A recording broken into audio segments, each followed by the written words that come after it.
Welcome back to Access Amusement, Orlando's premier resource for accessible travel.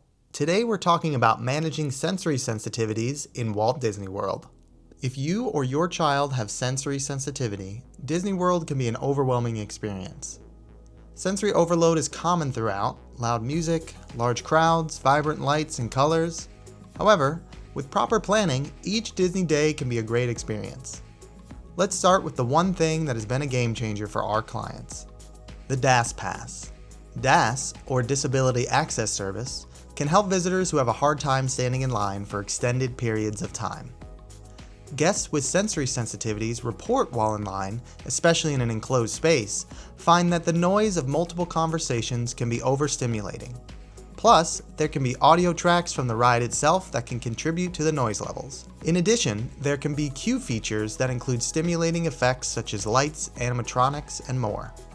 There can even be some forms of live entertainment going on in the queue. The DAS Pass gives you the ability to get a callback time. This time is based on an estimated amount of time that you would have stood in line anyway. The benefit is that rather than waiting in line, you can wait wherever you want until your callback time. You can shop, go on other rides, hang out in a restaurant, sit outside in a quiet area. When your return time comes around, you will go back to the ride or show to wait in a much shorter line than you would have without the DAS Pass. Many rides have a lightning lane you'll be placed in. These are much shorter than the standard standby queues. Often, though not always, the line you'll wait in will have less sensory stimulation. There will be less things to see and hear than in the regular standby line. For many rides, these lightning lane queues bypass the exuberant decorations, features, and sound effects. So, let's say the line for Star Wars Rise of the Resistance is currently running about 1 hour. You can go to the front of the line and ask the cast member for a return time. They will give you a time to come back approximately an hour later. You can also do this in your My Disney Experience app. Then, when your callback time comes, you will go back to the front of the line. The cast member will scan you in, and you'll enter through the lightning lane rather than the regular standby line. Sensory blocking equipment.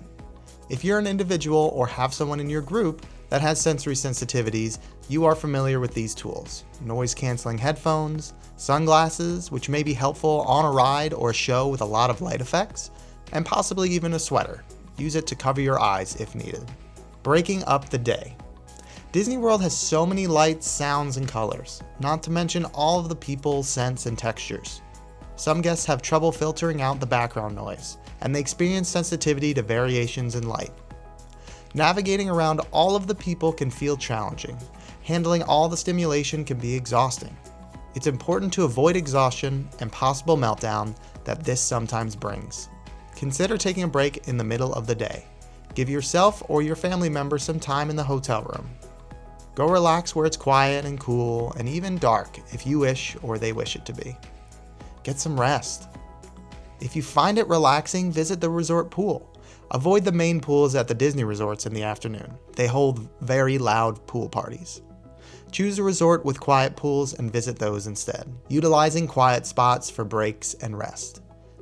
We have a completely separate guide for this, specifically outlining parts of the parks you and your family can find for a bit of respite, so keep an eye out for that. Rides at Disney World. We advise guests to decide for themselves which rides might be okay and which might not be okay based on their own sensitivities. It's always best to err on the side of caution. There are so many great rides to try. You'll still have fun even if you skip a few. For example, many choose to skip Guardians of the Galaxy. There are so many different lights and sounds, plus the constant moving of the vehicle in different directions. If you have sensitivity to light, that is one you may want to avoid, along with Space Mountain due to the darkness and flashing light effects. For the 3D rides, some people with sensory sensitivity find them to be a bit challenging. However, some guests have found it's better just not to do them back to back. Go on one of the 3D attractions and then take a break for an hour and try the other one. So, for example, space rides like Remy's Ratatouille Adventure, which is now 2D, and Star Tours throughout the day. To prepare, you'll want to think about what might be a problem for you. As you research ride descriptions before your trip, you'll want to make a list of the rides you feel would work for you. You'll also want to rule certain rides out. If you're uncertain about a particular ride, you can decide to avoid it, or you can plan your day to try it out at the end of your day.